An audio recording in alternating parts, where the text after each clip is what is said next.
Hello guys, welcome to sleepy classes. Guys आज हम discuss करेंगे Indian national movement part 9। Guys previous session में हमने कवर किया था सीआर फार्मूला, देन हमने डिस्कस किया Desai Liaquat Ali pact, Wavell's plan. उसके बाद हमने डिस्कस करा आईएनए, इंडियन नेशनल आर्मी, बोले तो आज़ाद हिंद फौज, और लास्ट में मैंने आपको कुछ म्यूटिनीज भी बताई थी। अब गाइस यहाँ पर देखिए 1943 में हमने डिस्कस किया था इंडियन नेशनल कांग्रेस यहाँ मान के चल रही थी कि हमारे देश को वर्ल्ड वार सेकंड के बाद आज़ादी मिल जाएगी। अब ब्रिटेन कहाँ बिजी था? वर्ल्ड वार सेकंड में। वर्ल्ड वार सेकंड अगर आपने अभी तक नहीं देखा तो आप डेली डोज के सेशन में जाकर देख सकते हैं, वहां मैं बहुत अच्छे से कवर करवा चुका हूँ वर्ल्ड वार फर्स्ट और वर्ल्ड वार सेकंड। अब इंडियन नेशनल कांग्रेस यहाँ पर मान के चल रही थी कि हमारे देश को आज़ादी मिल जाएगी वर्ल्ड वार सेकंड के बाद, ठीक है। और मुस्लिम लीग थी वो एक कदम आगे चल रही थी, उन्होंने यहाँ पर सेपरेट नेशन की बात रख दी। अब सेपरेट नेशन बोले तो पाकिस्तान, और ब्रिटेन के द्वारा कोई ऐसा कुछ नहीं कहा गया था कि हम इंडिया को आज़ाद करेंगे वर्ल्ड वार सेकंड के बाद या फिर कितने समय के बाद, कोई यहाँ पर बात नहीं करेगी। अब ब्रिटेन क्या कह रहा था? डोमिनेंस स्टेटस हम आपको दे देंगे। डोमिनेंस स्टेटस की बात 1940 में अगस्त ऑफर में भी हमें देखने को मिली, और 1942 में जो क्रिप्स मिशन आया उसमें भी डोमिनेंस स्टेटस हमें ब्रिटिशर्स दे रहे थे आफ्टर वर्ल्ड वार सेकेंड। अब देखिएगा इस होता क्या है, क्विट इंडिया मूवमेंट में जो इंडियन नेशनल कांग्रेस है और जो मुस्लिम लीग है वो एक साथ ब्रिटेन के खिलाफ लड़ रहे थे, ठीक है। लेकिन 1943 में जो मुस्लिम लीग की डिमांड थी सेपरेट नेशन की, उसको इंडियन नेशनल कांग्रेस सप्रेस्ट करना चाहती थी, क्योंकि इंडियन नेशनल कांग्रेस नहीं चाहती थी कि इंडिया दो पार्ट में डिवाइड हो। इसको लेकर सबसे पहले आता है सीआर फार्मूला। अब सीआर फार्मूला में जो गोपालाचार्य जी हैं वो प्लान रखते हैं कि हम लोग दोनों मिलकर इस देश को आज़ाद करवाएंगे, Indian national Congress and Muslim league. उसके बाद जहां पर मुस्लिम मेजोरिटी है, ठीक है, वेस्टर्न और ईस्टर्न वाली साइड, यहाँ हम वोट करवा लेंगे, लोगों से पूछ लेंगे, अगर वो चाहते हैं सेपरेट रहना फिर भी हम सेपरेट नहीं करेंगे, ठीक है। ध्यान से समझना, पावर रहेगी इंडिया के पास, हम आपको डोमिनियन स्टेटस दे देंगे, सेपरेट स्टेट दे देंगे, लेकिन मेन तीन पावर हमारे पास रहेंगी फिर भी, कॉमर्स, कम्युनिकेशन एंड डिफेंस। अब इस बात के लिए जो जिन्ना थे वो एग्री नहीं करते। जिन्ना जो कांग्रेस का ये जो फर्स्ट ऑफर था कि टू नेशन थ्योरी को आप इसकी जो डिमांड कर रहे हो वो सप्रेस कर दो, उसको जिन्ना बिल्कुल रिजेक्ट कर देते हैं, क्योंकि जिन्ना क्या चाहते थे? पाकिस्तान। और जिन्ना यहाँ पर लिखकर भेजते हैं इंडियन नेशनल कांग्रेस को कि आप हमें जो हम सेपरेट नेशन की डिमांड कर रहे हैं उस पर आप अपनी मंजूरी दे दो, ठीक है। हालांकि ब्रिटेन के द्वारा कुछ नहीं कहा गया था, ये खुद से ही चल रहा था इनका। उसके बाद हमने देखा दिसाई लियाकत अली पैक्ट में भी कुछ सेम सही देखने को मिला। तो सेपरेट नेशन थ्योरी को सप्रेस्ड करने के लिए दिसाई लियाकत अली पैक्ट जब आया तो इसमें हमने देखा 50-50 की रेशो में जो मिनिस्टर्स हैं, मतलब जब कैबिनेट मिनिस्टर बनेगा इन फ्यूचर, इंटीम गवर्नमेंट बनेगी, उसमें मुस्लिम लीग की तरफ से 50 लोग जाएंगे और इंडियन नेशनल कांग्रेस की तरफ से 50%, 50% समझ लो, ठीक है। तो 50% मुस्लिम लीग से, 50% इंडियन नेशनल कांग्रेस की तरफ से। और मैंने आपको एक पॉइंट भी बताया था स्पेशल, 20% जो सीट्स हैं वो रिजर्व रहेंगी माइनॉरिटीज के लिए, ठीक है। ये था दिसाई लियाकत अली पैक्ट। इसको भी जिन्ना ठुकरा देते हैं क्योंकि जिन्ना को क्या चाहिए? आज़ादी, ठीक है। उसके बाद हमने देखा वेवल्स प्लान आया। अब वेवल्स प्लान में ब्रिटेन की तरफ से हमें बोल दिया गया था कि अब हम आपको आज़ाद कर देंगे। अब ये एकदम चेंज क्यों देखने को मिला? देखो, मैं आपको प्रीवियस सेशन में बता चुका था, ब्रिटेन में इलेक्शन होते हैं और एटली जो लेबर पार्टी से मतलब कैंडिडेट होते हैं, ये इलेक्शन जीत जाते हैं और किसको हराते हैं? ब्रिटेन के कंजर्वेटिव पार्टी के विंसेंट चर्चिल को। अब जो एटली थे वो चाहते थे कि इंडिया को आज़ाद कर दो, ये इंडिया के प्रति थोड़े से पोलाइट थे, ठीक है। और इसको लेकर इन्होंने वेवल्स प्लान मतलब इंट्रोड्यूस करा इंडिया में। वेवल्स प्लान क्या कह रहा था कि हम इंडिया में इंटीरिम गवर्नमेंट बना देंगे, बस दो पावर्स हमारे पास रहेंगी, और ये ज़्यादा कोई ऐसा पावर थी भी नहीं, एक तो वायसरॉय की पावर और साथ साथ एक डिफेंस की पावर, बाकी सारी पावर हम इंडिया को ट्रांसफर कर देंगे, जब तक इंडिया का कॉन्स्टिट्यूशन नहीं बनता तब तक ये पावर हमारे पास रहेगी। तो ये एक तरह से वेवल्स प्लान में हमने देखा। अब वेवल्स प्लान के में जो सबसे बड़ी दिक्कत क्या थी मुस्लिम लीग को, क्योंकि इन्होंने ठुकरा दिया कि जो सेपरेट नेशन है वो उसकी डिमांड हम नहीं मानने वाले। तो फिर मुस्लिम लीग वाले भड़क गए, क्योंकि मुस्लिम लीग को क्या चाहिए? पाकिस्तान। और एक यहाँ पर हमने पॉइंट देखा था वेवल्स प्लान में, 50-50 की रेशो में डिवाइड करा गया था मुस्लिम्स एंड हिंदू। जो एग्जीक्यूटिव काउंसिल्स में जाएंगे पर्सन वाइसरॉय की, और जो जो भी वहाँ पर कैबिनेट का जिस तरह से भी विस्तार होगा, उसमें 50-50 रेशो में डिवाइड होगा मुस्लिम एंड हिंदू। अब मुस्लिम लीग में तो सारे मुस्लिम्स हैं, ठीक है गैस। अब जो इंडियन नेशनल कांग्रेस है उसमें मुस्लिम्स भी हैं, हिंदू भी हैं, ठीक है, तो हिंदू की जो मेजोरिटी है वो तो इंडियन नेशनल कांग्रेस के थ्रू ही आ सकती है। तो 50 मान लो कि 100% है, तो 50% तो डायरेक्टली कहाँ से चले गए, इंडियन नेशनल कांग्रेस की तरफ से। अब यहाँ पर कुछ मुस्लिम्स हैं तो ये भी जीत कर जाएंगे, मान लो यहाँ पर 4 या 5 ही चले गए एग्जीक्यूटिव काउंसिल में। अब अपर हैंड किसका होगा, इंडियन नेशनल कांग्रेस का। ये बात बिल्कुल भी पसंद नहीं आई किसको, जिन्ना को। तो जिन्ना ने इसको भी अपोज कर दिया, मतलब वेवल्स प्लान भी बुरी तरह से फेल हो जाता है। ये मैं आपको प्रीवियस सेशन में बता चुका हूँ। उसके बाद मैंने आपको बताया था आईएनए, इंडियन नेशनल जो आर्मी थी। अब यहाँ पर हमने देखा जो सुभाष चंद्र बोस थे 1940 के बाद वो अलग सी विचारधारा में चल रहे थे। उनको क्या चाहिए था कि ब्रिटेन को यहाँ से जल्दी भगाना है, ठीक है। तो पहले वो 1941 में जर्मनी जाते हैं, हिटलर से मिलते हैं। अब हिटलर से क्यों मिलते हैं, क्योंकि हिटलर सबसे बड़ा दुश्मन होता है किसका, यूके का। उसके बाद जापान की आर्मी से मिलते हैं, जापान में भी जाते हैं, जापान की गवर्नमेंट से मिलते हैं। मेनली यहाँ पर सुभाष चंद्र बोस का प्लान होता है कि ब्रिटिशर्स को मार मार के यहाँ से भगाना, ठीक है। और इंडियन नेशनल कांग्रेस डरी होती है कि क्यों, म्यांमार को जीत चुके होते हैं जैपनीज, कहीं ये हमारे इंडिया को ना जीत लें। लेकिन सुभाष चंद्र बोस जी का जो प्लान होता है कि जापान की हेल्प से हम ब्रिटेन को यहाँ से निकालेंगे, ठीक है। और यहाँ पर जो ब्रिटेन में जो हमारी इंडियन सोल्जर्स थे, उनको जर्मनी के कुछ सोल्जर्स यहाँ पर कैप्चर कर लेते हैं, वार प्रिजनर बना लेते हैं। तो इनको छुड़वाने के लिए 1941 में जाते हैं। वहाँ पर जो हमारी मिलिट्री होती है, जो इंडियन मिलिट्री होती है, उनसे जाकर जब सुभाष चंद्र बोस मिलते हैं तो उनको बोलते हैं कि आप हमारे देश के लिए लड़िए। अभी तक आप ब्रिटेन की तरफ से लड़ रहे थे, ब्रिटेन के खिलाफ हम लड़ेंगे तो हम अपने देश को आज़ाद करवा पाएंगे। तो वार प्रिजनर्स को अपनी तरफ करते हैं, तो और बहुत बड़ी आर्मी बनाते हैं, इंडियन नेशनल आर्मी। ये मैं आपको प्रीवियस सेशन में बता चुका हूँ, ठीक है गाइस। चलिए अब हम डिस्कस करेंगे कैबिनेट मिशन। अब मैं आपको बता चुका हूँ कि एक सडन चेंज देखने को मिलता है हमें, जो ब्रिटेन का एक रवैया था हमारी तरफ। ब्रिटेन पहले तो क्या कह रहा था कि हम डोमिनेंस स्टेटस देंगे, लेकिन एटली के बाद ये क्लियर हो गया कि हम इंडिया को आज़ाद कर देंगे। उसके बाद एटली ने एक अनाउंसमेंट भी करी थी कि जून 1948 में हम इंडिया को कम्प्लीटली आज़ाद कर देंगे, ठीक है। अब ये अनाउंसमेंट क्यों करी गई थी मैं आपको बताऊंगा, इसके पीछे भी एक बहुत स्ट्रॉन्ग पॉइंट है, ठीक है। अब ये जो कैबिनेट मिशन आया था 15 मार्च 1946 में, और इसके बाद याद रखना 24 मार्च जिन्ना और गांधी जी मिलते हैं आपस में, ठीक है। गांधी जी बिल्कुल नहीं चाहते थे कि यहाँ पर टू नेशन थ्योरी सक्सेसफुल हो, क्योंकि गांधी जी क्या चाहते थे, इंडिया यूनाइट रहे। अब जिन्ना की जो जिद थी कि उसको तो क्या चाहिए, सेपरेट नेशन पाकिस्तान चाहिए। और गांधी जी ने एक बार तो ये भी कह दिया था, भाई तुम सेपरेट नेशन की बात मत करो, अगर तुम्हें पावर ही चाहिए तो आप इंडिया का प्राइम मिनिस्टर बन जाना बाद में चलकर। लेकिन जिन्ना को क्या चाहिए था, पाकिस्तान चाहिए था। मैं आपको समझाऊंगा डिटेल में, ठीक है। तो 24 मार्च 1946 में यहाँ पर गांधी जी एंड जिन्ना मिलते हैं और मंजूरी होती है कि हम कैबिनेट मिशन जो आएगा उसकी चर्चा में बैठेंगे, देखेंगे उनके पॉइंट्स क्या हैं। तो यहाँ पर ब्रिटेन के द्वारा 3 पर्सन को अपॉइंट करा गया। 3 पर्सन कौन कौन थे, लॉर्ड पैथिक लॉरेंस। अब ये कौन थे, secretary of state for India. मैं यहाँ लिख देता हूँ, समटाइम्स क्वेश्चन पूछ लिए जाते हैं। Secretary of state for India. और सेक्रेटरी ऑफ स्टेट क्या होता है मैं आपको बता चुका हूँ ऑलरेडी प्रीवियस सेशंस में। उसके बाद स्टैफर्ड क्रिप्स, ये क्रिप्स पहले भी आए थे, इनको दोबारा भेजा गया। और ये president of board of trade थे, मैं आपको प्रीवियस सेशन में बता ही चुका हूँ। एवी अलेक्जेंडर, ये एडमिरल थे, ठीक है। ये 3 पर्सन के द्वारा कैबिनेट मिशन आया। अब कैबिनेट मिशन में क्या था, सबसे पहला पॉइंट मैं आपको बताता हूँ, इन्होंने क्लियरली रिजेक्ट कर दिया डिमांड ऑफ पाकिस्तान। उसके बाद इन्होंने इंडिया को 3 ग्रुप्स में डिवाइड करा। अब 3 ग्रुप्स कौन कौन से थे, एक तो हिंदू मेजोरिटी प्रोविंस जैसे Madras, Bombay, central province, United province जिसको आज की डेट में आप यूपी कहते हो, पहले इसको यूनाइटेड प्रोविंस कहा जाता था, बिहार, उड़ीसा। ये यहाँ पर मेजोरिटी किसकी थी, हिंदूज की थी। उसके बाद जो ग्रुप बी था, ये मुस्लिम मेजोरिटी प्रोविंस था, Punjab, north western frontier province, Sindh. उसके बाद ग्रुप सी में बंगाल और असम, ठीक है। अब यहाँ पर मैं इंडिया का मैप तो नहीं बना पाऊंगा, लेकिन समझाने के लिए आपको बता देता हूँ, ठीक है। वैसे हमारा भारत बहुत खूबसूरत है, लेकिन समझाने के लिए मैं जस्ट बता रहा हूँ। तो ये वाला जो एरिया है ये ग्रुप बी होगा, ये वाला जो एरिया है ये ग्रुप सी होगा, और ग्रुप ए कौन सा होगा, ये सारा बीच वाला एरिया, ठीक है।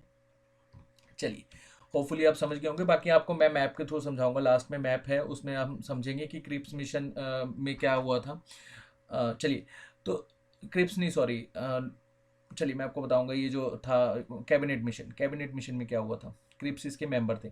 अब यहाँ पर हमने देखा जो पॉइंट्स क्या थे कैबिनेट मिनिस्टर के द्वारा रिजेक्ट कर दिया था demand of Pakistan. Second point हम यहाँ पर देखेंगे कि जो वाइस रॉय है लॉर्ड वेवल ये इस प्लान का पार्ट नहीं बनते, मतलब ये मीटिंग को अटेंड नहीं करते, ठीक है। और उसके बाद ये कुछ पॉइंट्स थे, कॉन्स्टिट्यूशनल असेंबली बनेगी जिसमें 389 मेंबर्स होंगे। अब 389 मेंबर में जो 296 होंगे ये सिलेक्टेड होंगे, या फिर इलेक्शन होगा और इलेक्शन के द्वारा ये सिलेक्ट करे जाएंगे, इस तरह से आप समझ सकते हो। 93 यहाँ पर प्रिंसी स्टेट से ये मेंबर नॉमिनेट होंगे, ठीक है। लेकिन इन्होंने बाद में जो ये नॉमिनेटेड मेंबर थे प्रिंसी स्टेट, इन्होंने पार्टिसिपेट नहीं करा था क्योंकि प्रिंसी स्टेट नहीं चाहता था कि इंडिया आज़ाद हो। इनको अच्छा खासा यहाँ पर ब्रिटेन से पैसा मिलता था और ब्रिटेन की हाँ में हाँ मिलाते थे, मैं प्रीवियस सेशन में आपको बता चुका हूँ। चलिए ये हम डिस्कस करेंगे इलेक्शन बाद में। उसके बाद ये प्लान में इंटीरिम गवर्नमेंट की बात रखेगी, ठीक है। इंटीरिम गवर्नमेंट होगी और यहाँ पर एक तरह से हम एडमिनिस्ट्रेशन एस्टेब्लिश कर रहे हैं और कंप्लीटली जब तक हमारे देश को आज़ादी नहीं मिल जाती तब तक ये कैबिनेट मिशन एक तरह से इंटीरिम गवर्नमेंट की तरह वर्क करेगा। उसके बाद यहाँ पर मेनली डिफेंस की पावर, फॉरेन अफेयर की पावर सेंट्रल गवर्नमेंट के पास रहेगी। अच्छा ये जो ग्रुप A B C का जो कंसेप्ट है मैं आपको समझाऊंगा, उसमें आपको समझ में आएगा, ठीक है। चलिए उसके बाद देखिए यहाँ पर कैबिनेट मिशन ने रिजेक्ट कर दिया मुस्लिम लीग की जो डिमांड थी सेपरेट नेशन की, और यहाँ पर जो पाकिस्तान क्रिएशन का जो फार्मूला रखा गया था जिन्ना के द्वारा वो बिल्कुल फेल हो जाता है। इन्होंने स्ट्रॉन्ग पॉइंट्स यहाँ पर बोले कि 62% मुस्लिम्स रहते हैं नॉर्थ वेस्टर्न रीजन में इंडिया में, बाकी कौन है, हिंदूज हैं, तो उनको बहुत ज़्यादा डिफिकल्टी होगी, है ना। एंड सेकेंडली यहाँ पर इन्होंने बोला कि जो नॉर्थ ईस्टर्न वाला एरिया यहाँ पर 48% नॉन मुस्लिम्स हैं, उनको पार्टीशन में दिक्कत होगी। फिर बंगाल और जो पंजाब है यहाँ पर मेजोरिटी हिंदू की है तो ऑब्वियसली उनको बहुत दिक्कत होगी, ठीक है। ये एक चैलेंजिंग ऑब्वियसली एक मतलब एक हो जाएगा हमारे लिए। लास्टली यहाँ पर जो आर्म्ड फोर्स है उसको उनको हम किस तरह से डिवाइड करेंगे। आज भी हम देखते हैं ना, जैसे मान लो कि पंजाब का कोई सोल्जर है, उसको हमारी इंडियन आर्मी ने कश्मीर के लिए अपॉइंट करा हुआ है, या फिर मान लो कि जो बंगाल वाला रीजन है वहां पर उसकी अपॉइंटमेंट है, ठीक है। तो इस तरह से हम समझते हैं कि जो हमारी आर्मी है उसको भी कहीं ना कहीं भेज दिया जाता है, दूसरे स्टेट्स में हमारी सुरक्षा के लिए भेज दिया जाता है। तो इन्होंने बोला कि जो डिवीजन ऑफ आर्म्ड फोर्स है उनको हम किस तरह से करेंगे, क्योंकि बैकग्राउंड उनका कहाँ पर है कहाँ पर हमें नहीं पता ना, तो इसको लेकर एक सिक्योरिटी कंसर्न इन्होंने बोला। देन इन्होंने बोला कि ट्रांसपोर्टेशन कम्युनिकेशन जो है रेलवे टेलीग्राफ पोस्टल सर्विस, इसको हम किस तरह से डिवाइड करेंगे, तो बहुत ज़्यादा दिक्कत आएगी। देन कांग्रेस ने तो यहाँ पर कैबिनेट मिशन की डिमांड को एक्सेप्ट कर लिया, लेकिन कांग्रेस के भी कुछ यहाँ पर कुछ डाउट्स थे, मैं आपको डाउट्स बताऊंगा अभी। अब देखिए यहाँ पर होता क्या है, ये ग्रुप को समझाता हूँ मैं आपको अच्छे से। कैबिनेट मिशन में 3 टायर गवर्नमेंट को एस्टेब्लिश करना चाहते थे ब्रिटिशर्स। अब 3 टायर गवर्नमेंट क्या होती है, group A, group B and group C। Mainly power किसके पास रहेगी, ग्रुप A के पास, ठीक है। यहाँ पर ऐसे समझ लो ग्रुप A के पास मेनली पावर रहेगी, ठीक है। जो ग्रुप B है और ग्रुप C है ये इसके अंडर वर्क करेंगे, ठीक है। अब ऐसा नहीं है कि बिल्कुल ही अंडर वर्क करेंगे, देखो यहाँ पर जैसे यूएस में हमने देखा कि यूएस में क्या है, फेडरेशन गवर्नमेंट है, मतलब लाइक जैसे हमारे यहाँ पर तो यूनियन है ना, तो यूएस में क्या है कि हर स्टेट के पास अपना कॉन्स्टिट्यूशन है, अपने राइट्स हैं, मतलब वो अपने लॉज वगैरह खुद से बनाते हैं, ठीक है। 50 स्टेट्स हैं यूएस में। अब इंडिया में क्या है कि जो आज की डेट में अगर मैं आपको समझाऊं कि जो हमारी इंडिया की सेंट्रल गवर्नमेंट है उसके पास मेनली पावर उसी के पास है, फिर स्टेट के पास कुछ पावर होती है, फिर दोनों के पास पावर होती है जिसको हम कॉन्करेंट लिस्ट कहते हैं। लेकिन ब्रिटिश गवर्नमेंट उस टाइम क्या कह रही थी कि आप 3 टायर गवर्नमेंट बनाओ। यहाँ पर होगा क्या, सबसे पहले आएगा यूनियन कॉन्स्टिट्यूशन, यूनियन कॉन्स्टिट्यूशन के बाद आएगा प्रोविंस कॉन्स्टिट्यूशन, मतलब जो स्टेट का है। उसके बाद भी जो प्रोविंस, मतलब प्रोविंस बोले तो group A group 1 group C, province constitution. Then जो इसमें सेक्शन डिवाइडेड है, जैसे मद्रास का है, यूनाइटेड प्रोविंस है, सेंट्रल प्रोविंस है, इनके लिए भी अलग कॉन्स्टिट्यूशन आएगा, सेक्शन कॉन्स्टिट्यूशन। मतलब यहाँ पर मेनली पावर सेंटर के पास नहीं होगी, सभी को पावर यहाँ पर डिवाइड करेगी। और ब्रिटेन ने बोला कि ये जो कॉमन सेक्टर है, जो डिफेंस का है, कम्युनिकेशन है, एक्सटर्नल अफेयर है, ये किसके पास रहेगा, सेंटर के पास रहेगा, मतलब जो ग्रुप A है उसके पास मेनली पावर रहेंगी, ठीक है। और प्रिंसी स्टेट के पास यहाँ पर ऑफर रखा गया कि या तो आप ब्रिटिश गवर्नमेंट के साथ सेपरेट हो सकते हो या फिर आप इंडियन सिस्टम को ज्वाइन कर सकते हो, मतलब जो ये 3 टायर गवर्नमेंट है इसको भी आप सिलेक्ट कर सकते हो। तो इस तरह से ये ऑफर करा गया जो प्रिंसी स्टेट थे। अब यहाँ पर जो ये ग्रुप 1 में मद्रास है, यूनाइटेड प्रोविंस है, सेंट्रल प्रोविंस है, बॉम्बे है, बिहार है, उड़ीसा है, ऐसी ग्रुप बी में पंजाब सिंध वाला एरिया है, ग्रुप सी में असम बंगाल वाला एरिया है। अब इनमें से मान लो कोई स्टेट है या कोई एरिया है जो चाहता है कि मैं दूसरे ग्रुप का पार्ट बनूं, जैसे हम लोग क्लासेस में करते हैं ना, section A, section B, section C, section D. जैसे हम लोगों को लगता था कि सेक्शन ए वाले ज़्यादा होशियार होते हैं ना, इंटेलिजेंट होते हैं, बी वाले एवरेज होते हैं, सी वाले थोड़े से कम नालायक होते हैं, ठीक है, या एवरेज होते हैं, डी वाले बिल्कुल ही नालायक होते हैं, ठीक है। इस तरह से हम अपनी एक माइंड में लेकर चलते हैं, कंसेप्ट अपने आप ही बिल्टअप कर लेते हैं इस कंसेप्ट को। अब हम चाहते हैं कि हम थोड़े से इंटेलिजेंट दिखे, तो हम अगर सेक्शन ए में होंगे तो लोग हमें कहेंगे अच्छा आप सेक्शन ए में हो तो आप ज़्यादा इंटेलिजेंट हो। अब यहाँ पर मान लो कोई ग्रुप ए, ग्रुप बी और ग्रुप सी, या 1 2 3 जो भी आप कंसिडर कर लो यहाँ पर, वैसे ए बी सी लेकर चलो, ठीक है। अब ये जो ग्रुप थे, मान लो कि ये ग्रुप अच्छे से डेवलप कर रहा है और पंजाब चाहता है कि वो ग्रुप ए का पार्ट बने, क्योंकि ग्रुप ए डेवलप कर रहा है तो ऑब्वियसली ये इसका पार्ट बनना चाहेगा, ठीक है। या मान लो कि ग्रुप बी अच्छे से यहाँ पर डेवलप कर रहा है तो मद्रास कहेगा मैं इसका पार्ट क्यों रहूँ, मैं ग्रुप बी का पार्ट रहूँगा। इमेजिन करो जस्ट, ये इस तरह से कंसेप्ट रखा गया ब्रिटेन के द्वारा कि आफ्टर 5 ईयर अगर कोई भी प्रोविंस जो अलॉटेड सेक्शन हमने करे हैं उससे बाहर आना चाहता है और अपना सेक्शन चेंज करना चाहता है तो वो 5 साल के बाद कर सकता है। ये पावर किसको दी गई है? उस सेक्शन को, उस प्रोविंस को, ठीक है। क्लियर है बात? अब इन्होंने ये कहा कि 10 साल के बाद, ब्रिटेन ने एक पॉइंट रखा, एक तो 5 साल के बाद आप अपना सेक्शन चेंज कर सकते हो।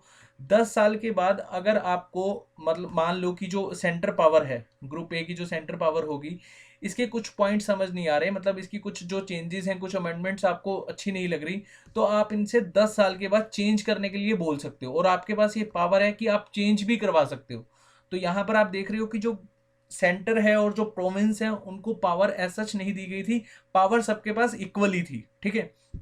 हाँ, सेंटर के पास 3 4 पावर ज़्यादा थी, बाकी सारा यहाँ पर जो अलॉट करे गए थे पावर्स को, वो एक तरह से आप कहो कि सेम ही थी, ठीक है। ये कंसिडर करके चलो। अब जो मुस्लिम लीग वाले थे वो तो बहुत खुश हुए कि चलो ये बढ़िया काम कर दिया ब्रिटेन ने। अब इन्होंने कहा कि भाई ये थोड़ा सा हमारे को यहाँ पर दिक्कत लग रही है, आप क्या करो, जो आपने group A, group B, group C करा है ना, इसको आप 10 साल के लिए फिक्स कर दो कि जो ये सेक्शन में आपने जो भी जो प्रोविंस डाले हैं ये 10 साल के लिए फिक्स रहेंगे, ठीक है। 10 साल से पहले ये इधर उधर नहीं जा सकते। ब्रिटेन क्या कह रहे थे कि भाई ये एक तरह से क्या है, मतलब आप 5 साल के बाद चेंज कर सकते हो, लेकिन मुस्लिम लीग वालों ने बोला ये गलत है भाई, 10 साल के लिए फिक्स कर दो। अब मुस्लिम लीग वाले ये क्यों चाहते थे? क्योंकि मुस्लिम लीग वालों को लगता था कि 10 साल के लिए अगर ये फिक्स हो गया, बाद में हम पाकिस्तान बना लेंगे, ठीक है। चलिए, तो मुस्लिम लीग वालों का ये पॉइंट आपको समझ में आ गया होगा। और जो इंडियन नेशनल कांग्रेस वाले थे वो ये कह रहे थे कि 5 ईयर का लॉकिंग पीरियड क्यों होना चाहिए। अगर मान लो कि यहाँ पर मद्रास को नहीं पसंद आ रहा ग्रुप ए, तो वो 5 साल क्यों इंतजार करे? जबरदस्ती थोड़ी आप ग्रुप में डाल दोगे किसी को, ठीक है। उसकी मर्जी है, वो जब मर्जी चेंज करवा सके। तो ब्रिटिश ने क्लैरिफाई किया कि भाई ये ऑप्शनल है, हम लोग यहाँ पर फिक्स नहीं कर रहे हैं group A, group B, group C, हम जस्ट एक यहाँ पर आइडिया दे रहे हैं आपको किस तरह से वर्क करेगा, ठीक है। होपफुली आपको ये समझ में आ गया होगा।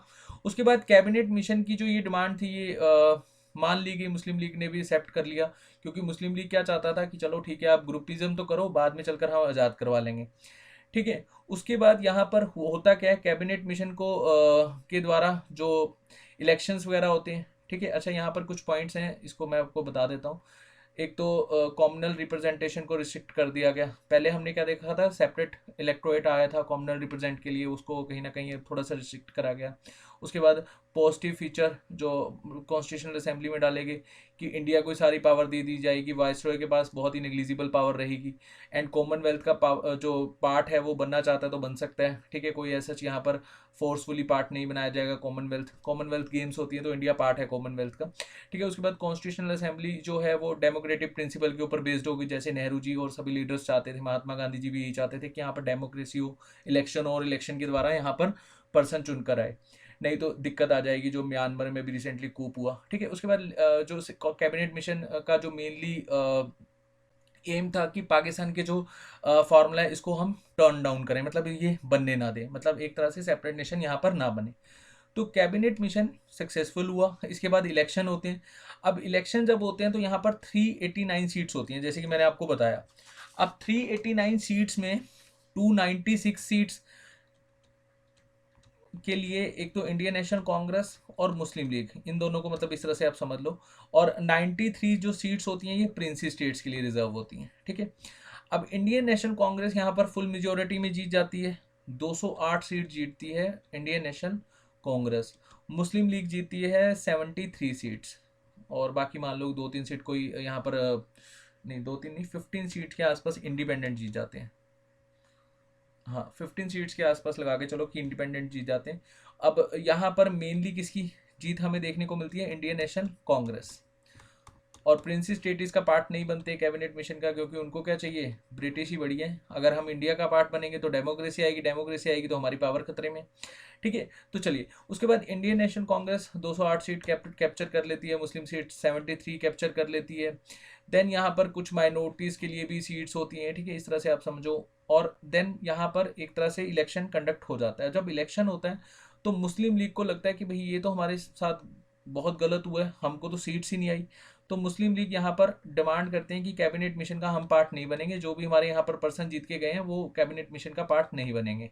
और यहाँ पर 29 जुलाई 1946 को ये विड्रॉ कर लेते हैं कैबिनेट मिशन से अपनी एक्सेप्टेंस को।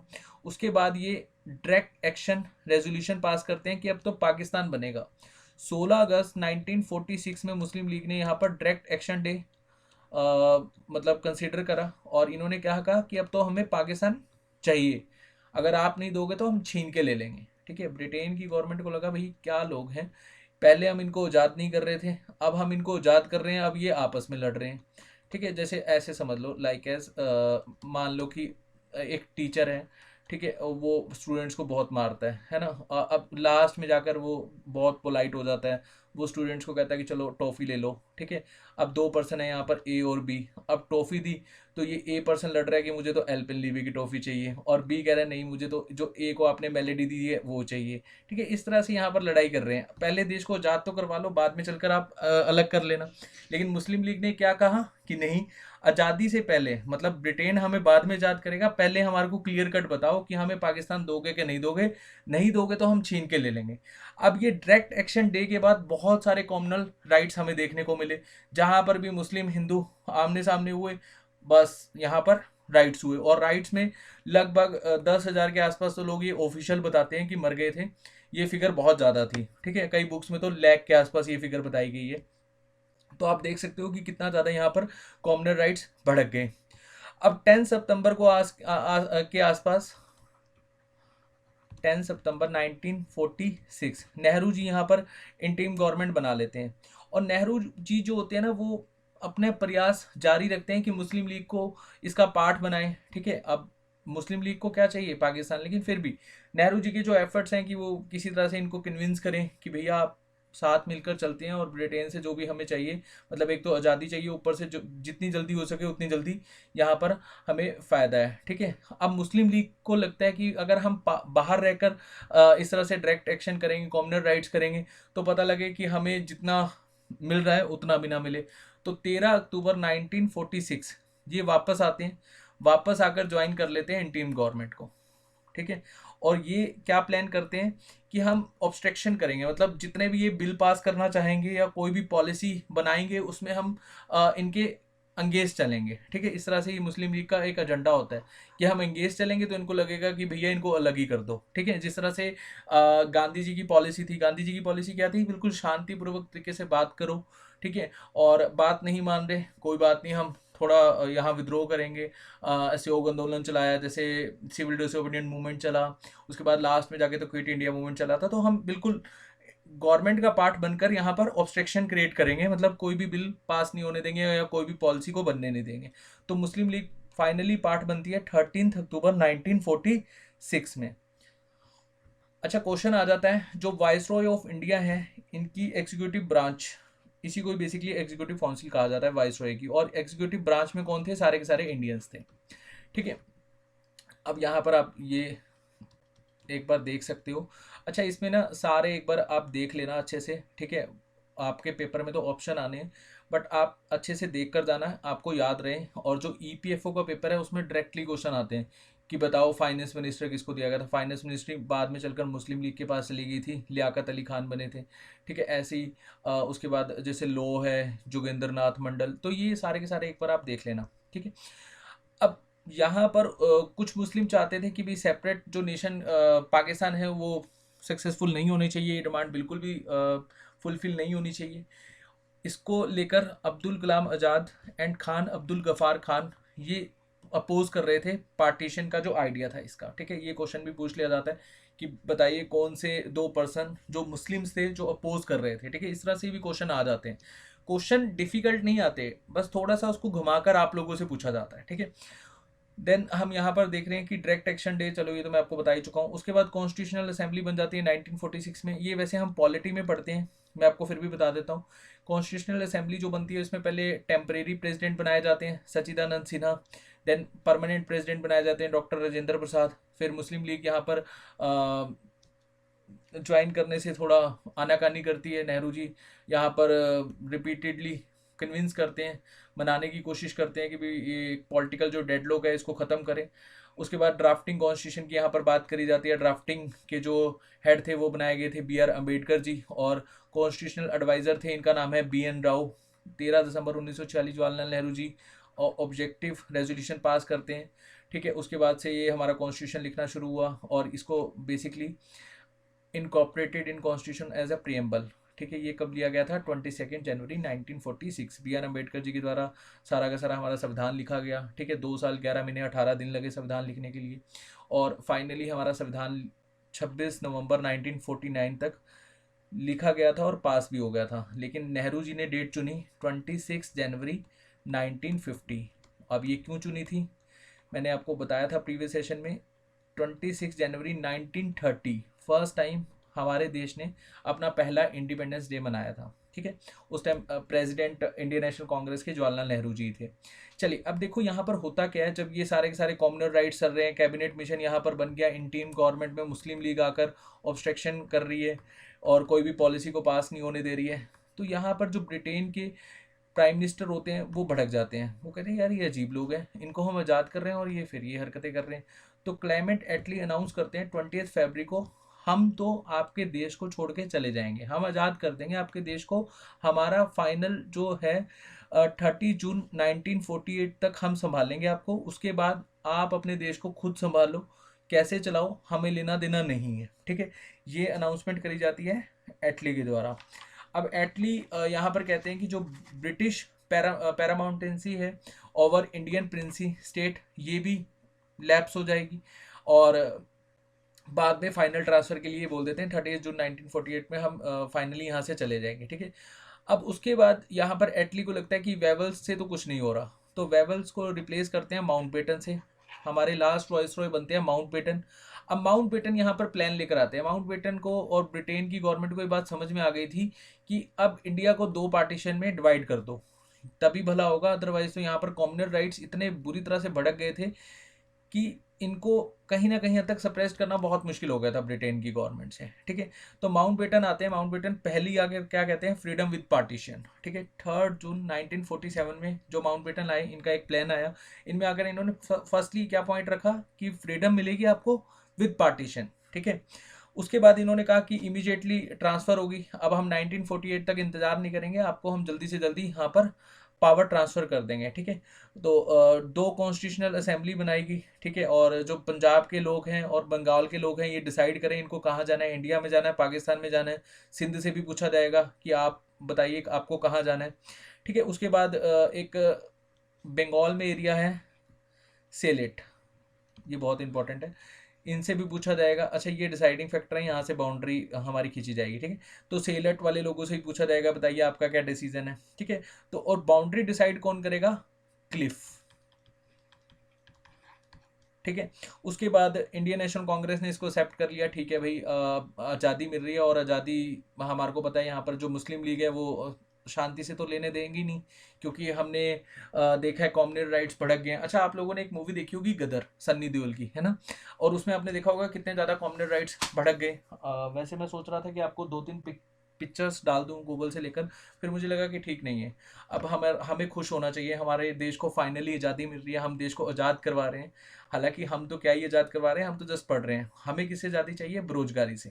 ठीक है, चलिए। तो उसके बाद होता क्या है यहाँ पर, इंडियन नेशनल कांग्रेस इसको एक्सेप्ट कर लेती है कि ठीक है भैया, आज़ादी मिल रही है तो आज़ादी से ही। उसके बाद एक पर्सन है जीबी पंत, इनके द्वारा एक स्ट्रॉन्ग वर्ड्स कहा जा रहा है कि भाई there will be partition of society, मतलब लाइक मतलब हर पर्सन यहाँ पर एक तरह से सपोर्ट कर रहा था। महात्मा गांधी जी भी फाइनली सपोर्ट में आ गए थे कि ठीक है भाई, पार्टीशन कर दो। ठीक है, उसके बाद प्लान एक्सेप्ट होता है। मैं आपको अभी पॉइंट बताऊंगा, ये मेन से पॉइंट बता रहा हूँ कि जो माउंट बेटन का प्लान है ये एक्सेप्ट कर लिया जाता है ब्रिटेन की गवर्नमेंट के द्वारा 5 जुलाई। उसके बाद 18 जुलाई को यहाँ पर जो ब्रिटेन की जहाँ मोनार्च है, जो राजा हैं जॉर्ज 6, ये भी एक्सेप्ट कर लेते हैं कि इंडिया को आज़ाद कर दो। पहले ब्रिटेन की पार्लियामेंट से पास होता है 5 जुलाई को, और 18 जुलाई को जो मोनार्च है, जो वहाँ के राजा हैं, वो भी पास कर देते हैं कि इंडिया को आज़ाद कर दो।